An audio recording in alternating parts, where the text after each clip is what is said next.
ಧರ್ಮ ಅನ್ನುವಂಥದ್ದು ಏನು? ಒಂದು ವಾಕ್ಯದಲ್ಲಿ ನಿರ್ವಚನ ಮಾಡೋದು ಅಸಾಧ್ಯ ಅಂತಲೇ ಹೇಳ್ಬೋದು. ಸುಳ್ಳು ಕೂಡ ಧರ್ಮ ಆಗುತ್ತೆ ಕೆಲವು ಸಂದರ್ಭಗಳಲ್ಲಿ.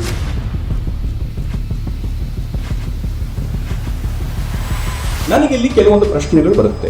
ಉದಾತ್ತವಾದ ರೀತಿಯಲ್ಲಿ ಧರ್ಮ ಸಂಸ್ಕೃತಿಗಳನ್ನು ಹೇಳಬೇಕು ಅಂದ್ರೆ ಧರ್ಮ ಮತ್ತು ರಿಲಿಜನ್ ಎರಡನ್ನೂ ಕೂಡ ಒಂದೇ ಅನ್ನೋ ರೀತಿಯಲ್ಲಿ ನಾವು ಮಾತಾಡ್ತಾ ಇದ್ದೇವೆ. ಅದನ್ನ ಬರವಣಿಗೆಯಲ್ಲೂ ಕೂಡ ಬಳಸ್ತಾ ಇದ್ದೇವೆ. ಧರ್ಮಾರ್ಥ ಕಾಮಗಳು ಈ ಪ್ರಪಂಚದ ನೆಲೆಯಲ್ಲಿ ನಡೀಬೇಕು. ಮೋಕ್ಷ ಅನ್ನೋದು ಅಂತರಂಗದ ಭಾಗದಲ್ಲಿ ಬರುವಂಥದ್ದು, ಅನುಭೂತಿ ಬೇರೆ. ಆದ್ರೆ ಇವತ್ತು ಮತ ಬೇರೆ ರಿಲಿಜನ್ ಬೇರೆ ಅನ್ನುವ ಒಂದು ಸೂಕ್ಷ್ಮಕ್ಕೂ ನಾವು ಬಂದಿದ್ದೇವೆ. ಧರ್ಮ ಅನ್ನುವಂಥದ್ದು ಏನು ಅಂತ ಹೇಳಿದ್ರೆ ನೀವು ಯಾವ ನೆಲೆಯಲ್ಲಿ ಪ್ರಶ್ನೆ ಕೇಳ್ತಾ ಇದ್ದೀರಿ ಅನ್ನುವಂಥದ್ದು ಬಹಳ ಮುಖ್ಯವಾಗುತ್ತೆ. ಹೀಗೆ ಒಂದು ನಿರಂತರವಾದ ವಿಚಾರ ಮಂಥನ ನಮ್ಮಲ್ಲಿ ನಡೀತಾ ಇದೆ.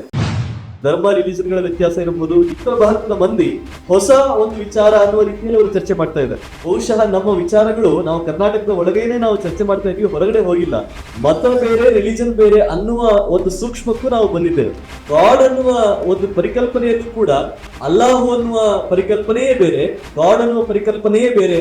ಒಂದು ನಮ್ಮಲ್ಲಿ ಒಂದು ಚಿಂತನೆಯ ಹಾರೆ ಹರಿದು ಬರ್ತಾ ಇದೆ.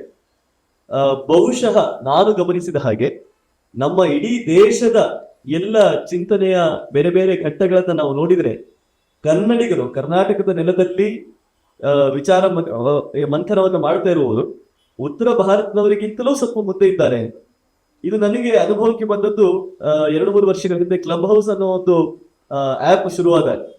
ಅಲ್ಲಿ ನಾವು ಏನು 4-5 ವರ್ಷಗಳ ಹಿಂದೆ ಚಿಂತನೆ ಮಾಡಿದ್ದೇವೋ ಅಥವಾ ಚರ್ಚೆ ಮಾಡಿದ್ದೇವೋ, ಅದು ಮನುಸ್ಮೃತಿ ಇರಬಹುದು, ಧರ್ಮ ರಿಲಿಜನ್ಗಳ ವ್ಯತ್ಯಾಸ ಇರಬಹುದು, ಇತ್ಯಾದಿ ಎಲ್ಲ ವಿಚಾರಗಳನ್ನು ಕೂಡ ಅವರು ಇವತ್ತು ಅಂದ್ರೆ ಉತ್ತರ ಭಾರತದ ಮಂದಿ ಅವರ ಒಂದಷ್ಟು ಕ್ಲಬ್ ಹೌಸ್ ಗ್ರೂಪ್ಗಳಲ್ಲಿ ಹೊಸ ಒಂದು ವಿಚಾರ ಅನ್ನುವ ರೀತಿಯಲ್ಲಿ ಅವರು ಚರ್ಚೆ ಮಾಡ್ತಾ ಇದ್ದಾರೆ. ಆವಾಗ ನನಗೆ ಅನಿಸಿತು, ಬಹುಶಃ ನಮ್ಮ ವಿಚಾರಗಳು ನಾವು ಕರ್ನಾಟಕದ ಒಳಗೇನೆ ನಾವು ಚರ್ಚೆ ಮಾಡ್ತಾ ಇದೀವಿ, ಹೊರಗಡೆ ಹೋಗಿಲ್ಲ. ಯಾಕಂದ್ರೆ ಹೊರಗಡೆ ಹೋಗಿದ್ರೆ ಅವ್ರಿಗೆ ಗೊತ್ತಾಗ್ತಾ ಇತ್ತು ಇದು ಆಲ್ರೆಡಿ ಚರ್ಚೆ ಆಗಿದೆ, ದಕ್ಷಿಣದಲ್ಲಿ ಇದನ್ನು ಮಾಡಿದ್ದಾರೆ ಅನ್ನುವ ಒಂದು ಪರಿಚಯ ಆದ್ರೂ ಅವ್ರಿಗೆ ಆಗ್ತಾ ಇತ್ತು ಏನೋ. ಹೀಗೆ ಒಂದು ನಿರಂತರವಾದ ವಿಚಾರ ಮಂಥನ ನಮ್ಮಲ್ಲಿ ನಡೀತಾ ಇದೆ. ಸುಮಾರೊಂದು 50 ವರ್ಷಗಳ ಹಿಂದೆ ನಮ್ಮಲ್ಲಿ ಧರ್ಮ ಮತ್ತು ರಿಲಿಜನ್ಗಳ ನಡುವಿನ ವ್ಯತ್ಯಾಸ ಇನ್ನೂ ಸ್ಪಷ್ಟವಾಗಿರಲಿಲ್ಲ.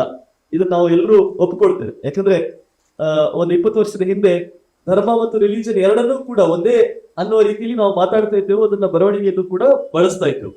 ಆದ್ರೆ ಕಳೆದ ಒಂದು 10-15 ವರ್ಷಗಳಲ್ಲಿ ಈ ವ್ಯತ್ಯಾಸ ಬಹಳ ಸ್ಪಷ್ಟವಾಗಿ ಅನೇಕ ಚರ್ಚೆಗಳಲ್ಲಿ ಮತ್ತೆ ಮತ್ತೆ ಬರ್ತಾ ಇದೆ. ಇಲ್ಲ, ಧರ್ಮ ಬೇರೆ ರಿಲಿಜನ್ ಬೇರೆ ಅನ್ನುವ ಒಂದು ಮಾತು ಬರ್ತಾ ಇದೆ.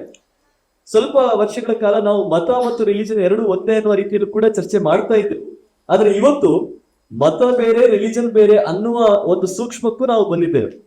ನೀವು ಅನೇಕ ಚರ್ಚೆಗಳಲ್ಲಿ ಗಮನಿಸಿರ್ಬೋದು, ಕಳೆದ 4-5 ವರ್ಷಗಳಲ್ಲಿ ನಿರಂತರವಾಗಿ ವಿಚಾರ ಮಂಥನ ನಡೆಯುವಂತ ವೇದಿಕೆಗಳಲ್ಲಿ ರಿಲಿಜನ್ನೇ ಬೇರೆ ಮತವೇ ಬೇರೆ ಅನ್ನುವ ಒಂದು ಚರ್ಚೆ ನಡೀತಾ ಇದೆ. ರಿಲಿಜನ್ನ ಸ್ವರೂಪಗಳ ಬಗ್ಗೆ ನಾವು ಇವತ್ತು ಬಹಳ ಮುಕ್ತವಾಗಿ ವೇದಿಕೆಗಳಲ್ಲಿ ಮಾತಾಡ್ತಾ ಇದ್ದೇವೆ.